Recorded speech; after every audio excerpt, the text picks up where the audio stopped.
we come from the two units that have done the most night fighting in the history of mankind, especially in the past 20 years. And I rolled with your boys before, and your boys rolled with us before, and everyone did a converging zero. That I rolled with. I never saw it in action in parallel. Now, I mean, I didn't do as much time as you guys did, but I never.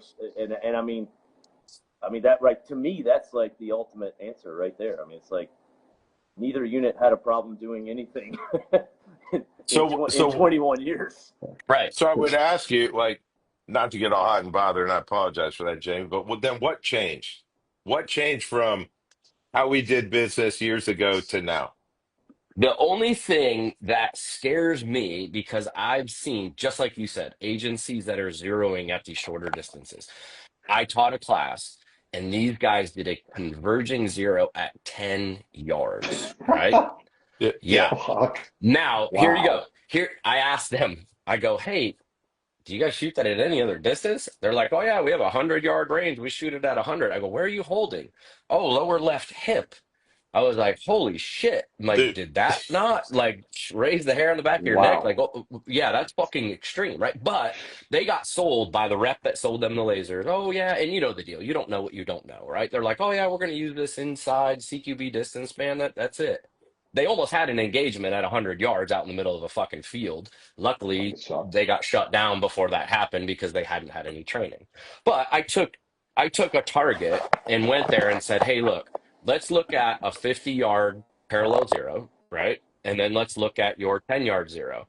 And let's shoot it at all these different distances, 10, 25, 50, 75, and 100, right? And I was just to the left of the X ring, just below, dead even at 50, just above, right? As it went through the flight path. Theirs was dead on at 10, almost off the B8 at 25, and then completely off target the rest of the time. So yes, wait, that is a drastic where it is rising and coming wait. up. Okay. So at 50, Jamie, why wouldn't you want to be dead on the X ring if you could? I mean, I'm a What's half what? inch. So here's the only thing is I'm Well, a half inch what's off. the disadvantage? The disadvantage is understanding what happens beyond 50. If a guy does take an engagement, right? And yes, and that's why I tell guys, hey, there's nothing wrong with it converging. I don't have any problems with it. But if you're gonna do it at 100. Any shorter distance in, if you have whatever that engagement, let's just say 50. If you do a converging at 50, yes, by 100 yards, now you are whatever your offset is, you're that distance on the opposite side, along with your height and fall. So it's Right. just, I think it's easier for guys to understand, like, hey, throughout the whole flight path, now to go with, Mike's point of, hey, doing like true parallel, if we can do that or not. But through the whole flight path, you are just a half an inch off through the whole thing. So put your shit right on center and go. It's, You Yeah, don't yeah, have to let, worry but about that. it doesn't matter if you're a half an inch off to the right or half an inch off to the left, right? If you do a 50-meter zero, right, at 100, you're 4.5 to 4 3/4 of an inch high, right? At 150, you're 5.5 high, right? The bloom of the laser yeah. is bigger than your ability to perceive the offset. Yeah, and also I That's what think I one don't thing we're understand. You're Right. complicating things that shouldn't be complicated in terms of like teaching. Yeah. one other thing I too mean, we got to put go in ahead. there is that you got to remember too, like almost all of our stuff in the GWAT was from the standing position. So I not only bloom of laser on target, but like this is not prone bipoded scoped rifle. You know what I mean? It's standing position stuff. I would say the majority of the time, with the exceptions being bad situations where we had to get low. And I just looking at some of the comments where guys were talking about a half inch and a 1 inch high low left and right. That's not the MOA of the gun's probably not even that good unless you're shooting match ammo, which again is like kind of I think it's overcomplicating the process. This is a standing fight 90% of the time. Would you Right. not agree with And that? I agree, and we do that. I mean, I got guys we shoot on steel out to 200, 200 plus, varying on what the range offers. But I've had guys out to 300 just zinging steel, no Yeah. problems with the But zero. I mean, it generally works. you're looking at the size. We need to like kind of look at some of the foundational like principles we're talking about. We're talking about a half-inch offset all the way out. Okay. What's the size of the dot itself? And can we even perceive a half-inch at distance? And when we get to distance, are we zeroing somehow to be a half-inch offset, or we just zeroing at point of aim, point of impact with the laser? And then you have divergent. You have two different planes that you're working in. Okay. You got a vertical and horizontal plane, and within the horizontal plane, you also have a vertical and horizontal plane because you're at an Mhm. angle and you're going up and down.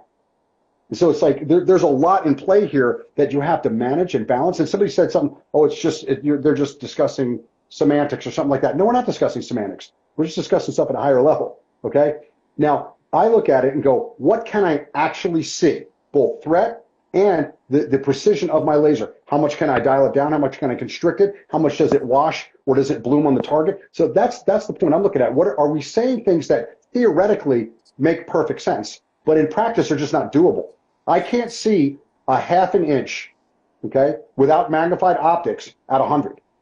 Nobody here can, okay? And now I have a laser that's larger than that. So I'm looking at it going, okay, the practicality of doing it based on the capabilities of the system and the naked eye, they start to tell you that, to me, they start to tell me that having a converging zero at the longest distance, which I think is reasonable, which is 100, works the best. That's what I did at Squadron, and it worked great. Yeah. That's what I've done ever since, and it's worked good. That's the way I look at it. I understand the parallel zero thing. I'm just saying, but I look at it and go, there are some flaws in the logic because the dot is bigger than a half inch, and I can't see a half inch at distance, and I'm at the limitation of my night vision optics and my own naked eye. So those are things Right. that I look at and go, if I know it's going to print right here, then I can engineer the data and I can shoot it at different distances. That's what we did with the kids in the 82nd before the surge. We shot them out there. They got a 0 to 100. Said, okay, now we're going to shoot it at a bunch of different distances, so you get an idea of how this bullet's traveling. But it's like that. We had more resources and assets. Blah blah blah. Got it. But still, the concept behind it is that we have to match the precision of the technique with the precision of the device. And so, like, Kyle mentioned before about like if you got a match rifle and you've got freaking match ammo and all that. Let's say you've got a 1 minute rifle and 1 minute ammo. Okay, you're using up a lot of that space just in the pattern in the group. So I'm like, I look at it and go, if I can get a group centered at 100, I can do everything that I need to do that's capable of being done with my optics and my vision and the rifle. So the whole thing to me is like a 0 is the flattest shooting gun and the most likely engagement range given the caliber, the optic, and the application. Those are 5 criteria from handguns to sniper rifles. And so I look at it and go, there's not the logic behind a parallel 0 is not incorrect. I'm not saying that the logic is flawed. I'm saying in practice, I don't think it's possible to do it.